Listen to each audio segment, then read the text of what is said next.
O que Jesus Cristo fez para nos redimir? Além de morrer na cruz, foi só uma morte de cruz ou ele fez algo além disso para nos salvar? Fique conosco e nós vamos entender isso melhor hoje. A minha alma tem sede de vós,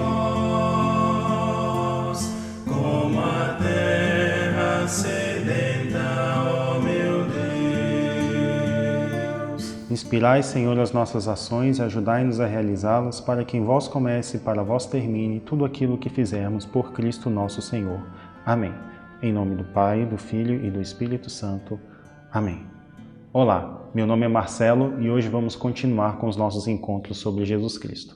Para iniciar, eu gostaria de trazer uma leitura bíblica.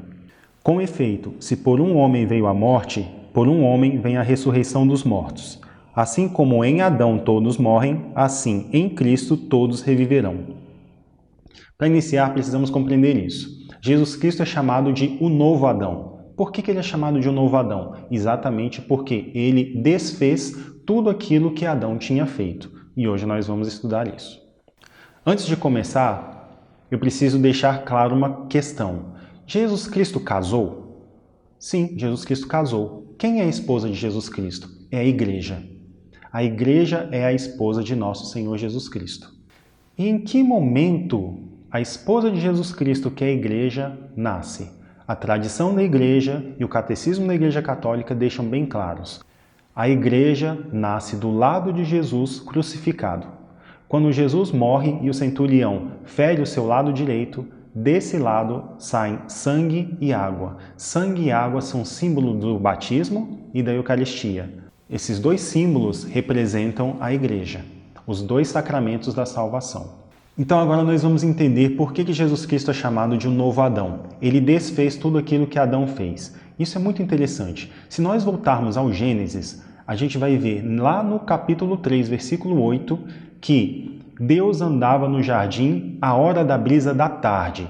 Preste atenção, Deus estava no jardim à hora da brisa da tarde, momento em que aconteceu o pecado original. O pecado original aconteceu à tarde. Jesus Cristo foi crucificado à tarde. Severiano de Gabala ele vai dizer que a hora em que o pecado original aconteceu é exatamente a hora em que Jesus Cristo expirou na cruz. Outra comparação interessante. A árvore é o símbolo da vida. A cruz é o símbolo da morte. Da árvore da vida pendeu o fruto do pecado original, que é um fruto de morte. E da árvore da cruz de Cristo pendeu água e sangue, frutos da vida, da ressurreição.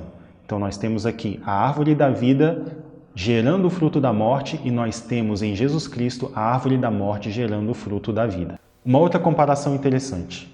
A árvore do Éden era a árvore que estava no meio do jardim. E nós temos a cruz, que era uma cruz que estava no meio de outras cruzes. Lembram que haviam dois ladrões crucificados ao lado de Jesus? Portanto, a árvore da vida estava no meio e a cruz de Cristo estava no meio. Quando Deus criou Eva, ele colocou Adão num sono profundo e tirou do lado de Adão a sua costela. E dessa costela se formou a sua esposa, Eva. De Jesus Cristo, crucificado na cruz, Deus também colocou Jesus num sono profundo, o sono de morte.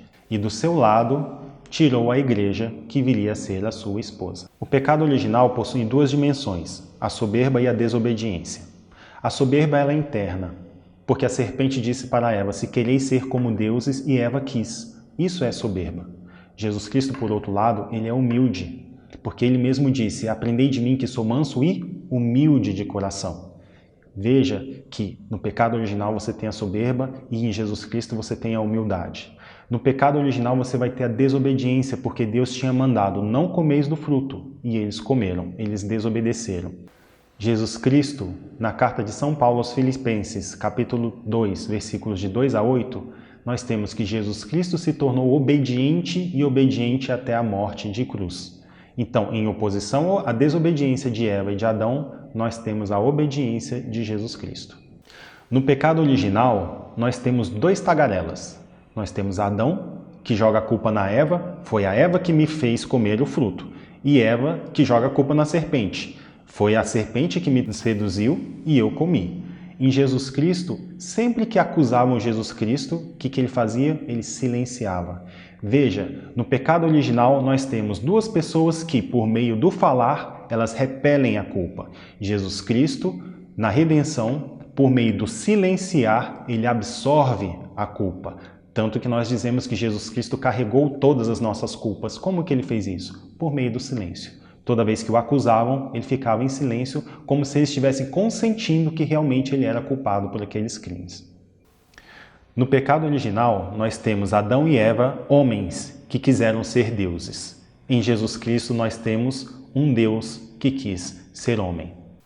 Como que aconteceu o pecado original? Pelo fruto, Eva e Adão comeram do fruto do pecado original e por conta disso a morte entra no mundo. O que nós temos em Jesus Cristo? A Santa Eucaristia, que é o principal sacramento da nossa salvação. E como que essa salvação entre nós? Também pela comida. Nós também comemos a nossa salvação. No pecado original, comemos a nossa condenação e agora na redenção nós comemos a nossa salvação. É isso. Gostaria que vocês percebessem que a nossa salvação em Jesus Cristo não é meramente uma salvação, mas é uma obra de arte pintada na história. Jesus Cristo não simplesmente nos salvou, ele fez da nossa salvação uma grande obra de arte. Bom, se vocês gostaram desse vídeo, curtam o vídeo e se inscrevam no canal para as próximas atualizações. Até a próxima!